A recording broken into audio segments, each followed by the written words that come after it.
Hello everyone, this is Raj. Welcome to the world of Salesforce. Today is the day 47 class where we are going to start Salesforce development. Right? In the Salesforce development, nothing but coding part. And what are the coding part which are there in the Salesforce? So today we are going to discuss introduction to force.com platform. We will see what exactly the force.com platform is. Why? Why should we go for this force.com platform? Right? So what can we do with this? What kind of operations we can do using this force.com, right? So how can we implement the custom business logics through this force.com platform?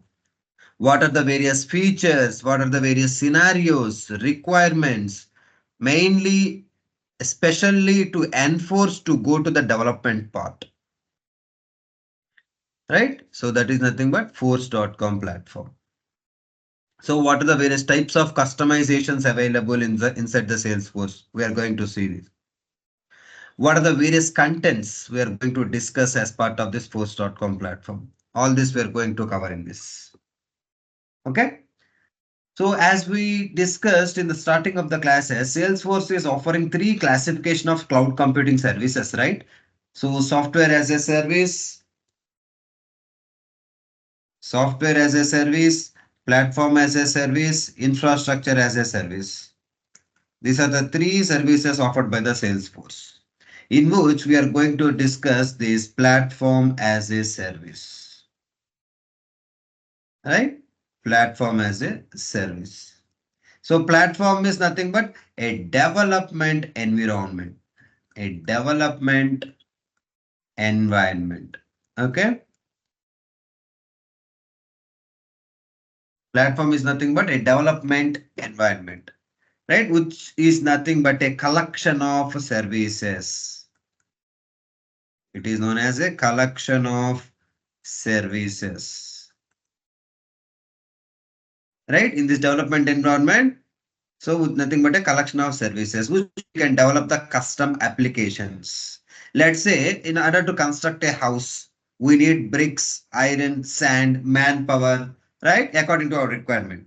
So same concept here also, depending upon your business requirement, here also we need some of the services, some of the requirements we need here. So what are those? So we need example, programming languages, right? Technologies, databases, okay, tool sets like this we need. All this helps in building this post.com development in order to develop a custom application. And what are the main benefits of it? We can customize the existing Salesforce CRM application. Whatever the application which we have seen, we can customize it. That means we can enhance it. We can leverage the application features, right? By adding additional enhancements to it.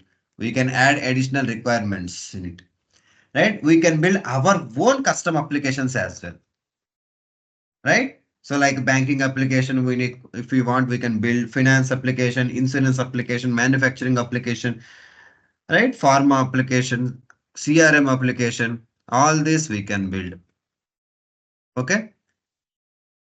So coming to this, so and also we can integrate, we can integrate Salesforce applications with other system. Okay. So mainly we require here programming languages. So what are these programming languages?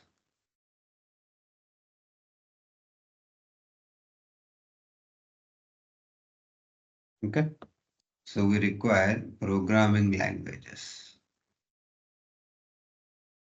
So the first one is Apex programming. Apex programming. And the second one is web development framework. So it may be web development framework. Right? Previously we are using the Visual Force programming for this. Later it Aura framework has been introduced. Now LWC has been introduced. Right? Web development framework. Visual Force programming we are going to discuss. Aura we are going to discuss. LWC we are going to discuss. Right? So what is this web development framework? For example, let's say this is a screen here, right? So this is the screen. So in this, as we are having on search button where we are going to search our requirement. So when we are entering here, enter the text here, right? Entering the text here. So after this is a search button. Okay. After clicking on the search button, a table needs to display, for example. Okay. This is the table information, let's say. Some information needs to display here, right? So it is mainly used to right design attractive and dynamic user interfaces. Got it? So it is mainly used to develop attractive and dynamic user interfaces. So when we click on this particular button, the backend some logic should run, right? So it should run and call from the server controller to call whatever the records. If you're searching from any record for any record, right? This is the web page which we have developed using Visual Force or Aura or LWC. And backend logic, it should interact with the database and it should collect the data from the database and it should display it here in a tabular form. So that behind logic, the business logic, it comes under this Apex programming. So in this Apex programming, nothing but business logics we are going to write it here. So here the business logic means when we click on the search button, so it should query the data from the database and should return to this particular page, web page.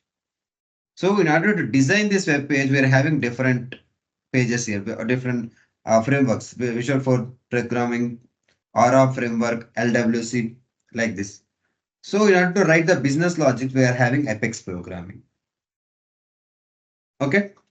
So in how many ways we are having this customization, right? How many ways we can customize it? So what are the different types of customization here? Okay. So there are generally two types of customizations are there.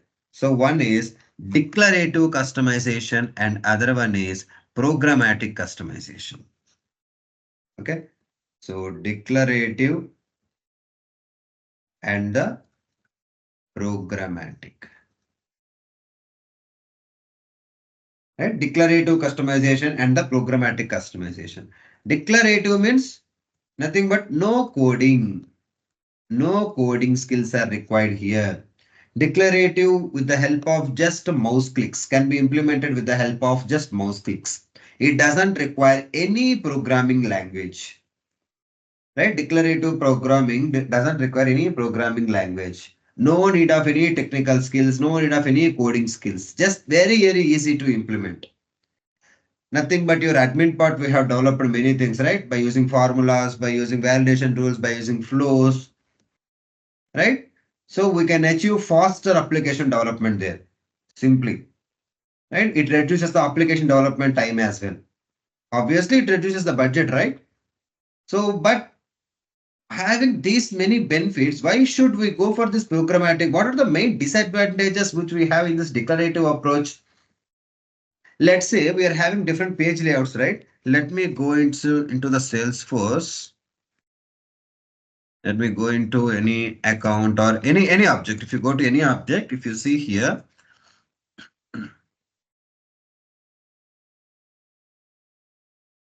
if you see here in this detail page, there are two in this page layout. In this page layout, only two rows are only visible to me.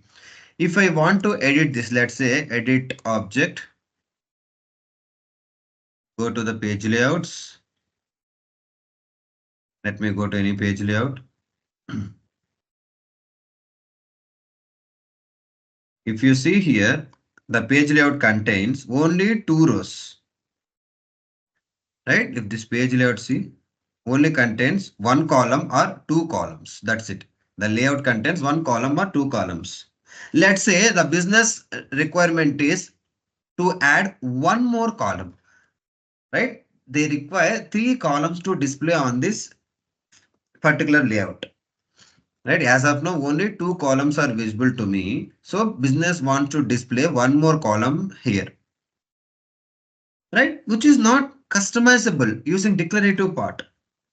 So then this is the main limitation, right? This is the one of the limitation here.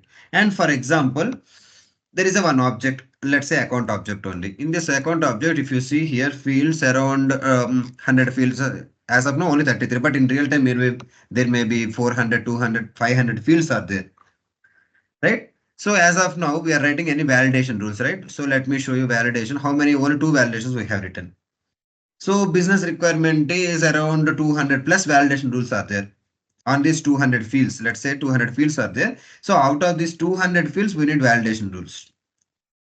Right. So let's say account name is required field in order to make a number as required, one as required, record type as required. So out of all these 200 fields, I need to write a validation in order to make them as the required fields. Is this possible to create these many validation rules here? No, right? When we are discussing validation rules, we have discussed the governor limits. What is the governor limit? Only 100 active validation rules are allowed per object. Got it? So only 100 active validations rules. So we can write 100 active validation rules per object. So here it is account object. So we can write 100 active validation rules here. But the business requirement is write 200 validation rules for 200 fields. No, it is not possible using this declarative approach. Then we should go for this program customization. Right? Programmatic customization, nothing but triggers. We using triggers, we can do all this in one shot.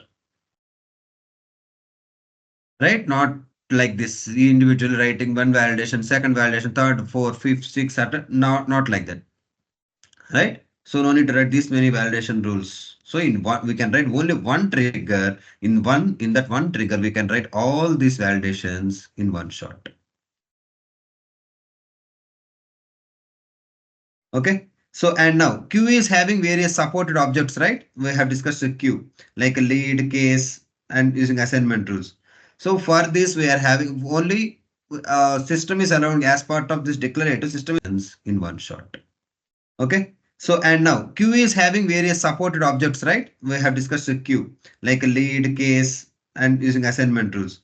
So for this, we are having only system is allowing as part of this declarative system is allowing only for these two one.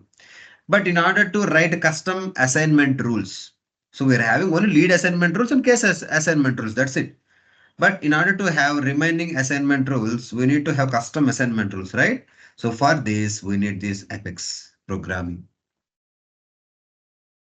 right? So if you want to insert any record, if you want to delete any record, if you want to update any record, so only one record is possible at a time. So let's say if you go to accounts, see here, after insertion of the first record only, see, after insertion of the first record, after clicking on the save button, then only I should go for the second record. Then only I should go for the third, fourth, fifth. So it should go for one by one, one by one. But in programmatic approach, we can do for multiple records. We can do this DML operation for multiple records. If you want to insert thousands of records, yes, we can insert. If you want to delete, yes. If you want to update, yes. Right? These are the main limitations of this declarative approach. Of course, it is a no programming, no coding. Right? Easy to implement, but there are some of the limitations. For this programmatic customization is coming into the picture. Got it? So upon implementing this feature, so it is also by using mouse clicks.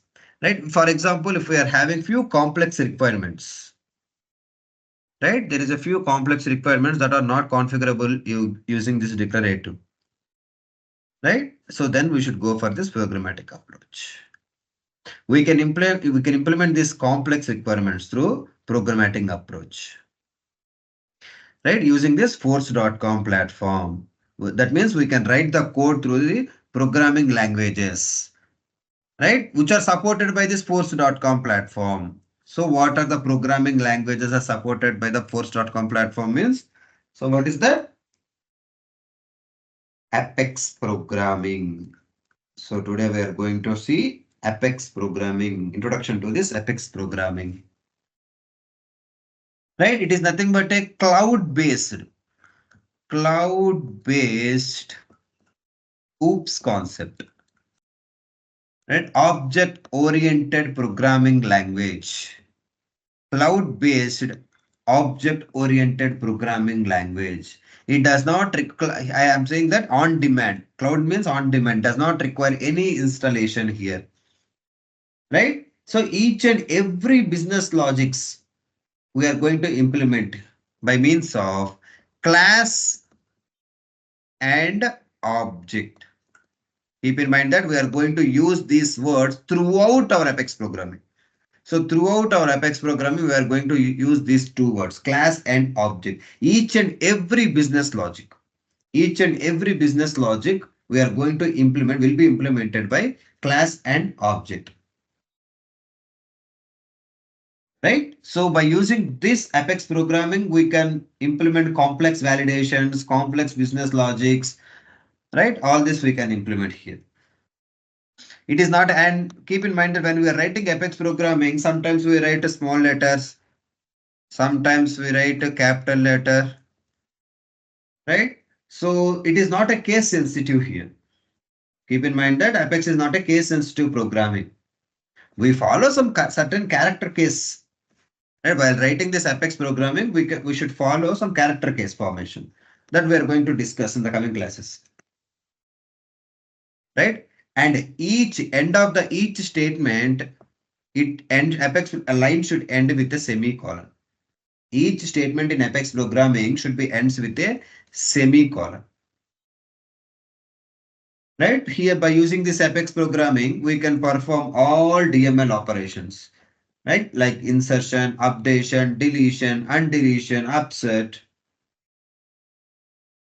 Okay. By using this Apex programming, we can fetch the records. That means here we are, in order to fetch the records, we are going to use SOQL. So I said, right? So when we are clicking on the search button is there. So it should query the records from the database. So it should query the records from the database and should display on the screen.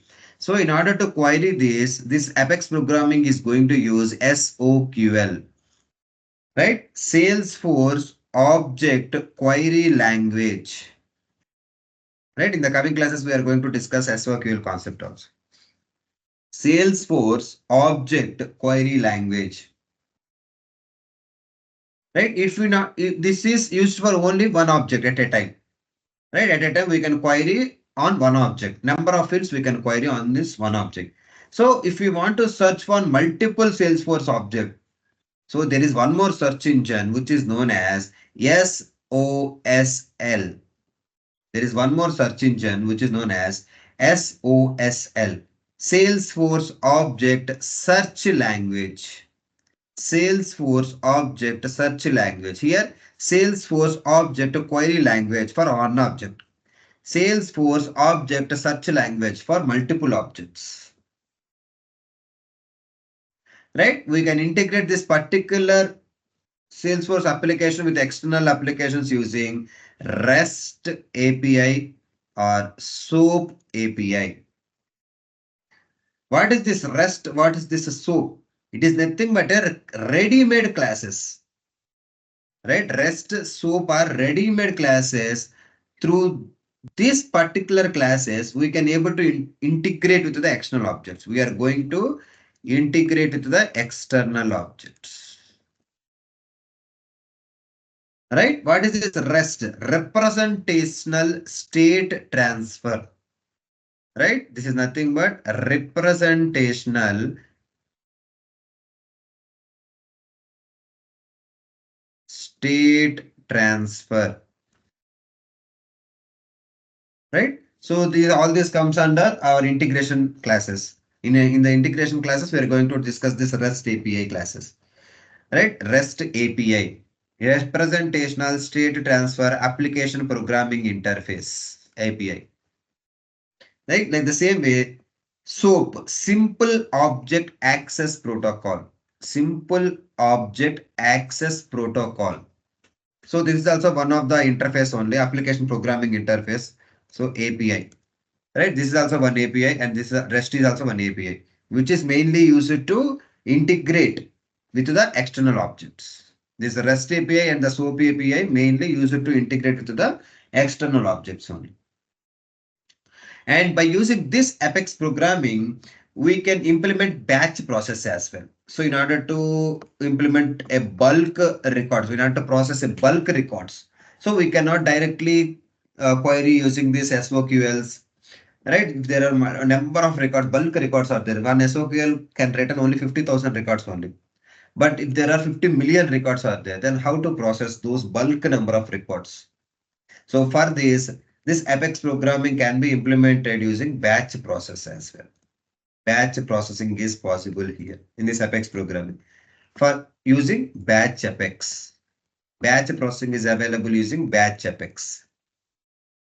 And scheduling, we can, after the completion of this batch processing, so we can schedule this. So let's say if this particular batch is to be scheduled at particular point of time. So for this, we can go for the schedule Apex. Schedule processing will be happen in schedule Apex,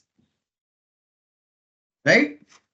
So after completion of this Apex programming, it is going to save in this format .apxc Apex class. It is going to save in this format apxc, and sometimes it is going to save in this format apxt, which is known as Apex trigger. So it is nothing but a class. It is nothing but a trigger. When should it fire? I need to tell to the system. Right, in order to automate some of the business processes, some triggers has to be written. Right, so that is going to save under Apex trigger, and what are the business logics are going to save under Apex class. Right, all these are stored in this Apex class object. There is a one object known as Apex class. If you want to query, yes, you can query.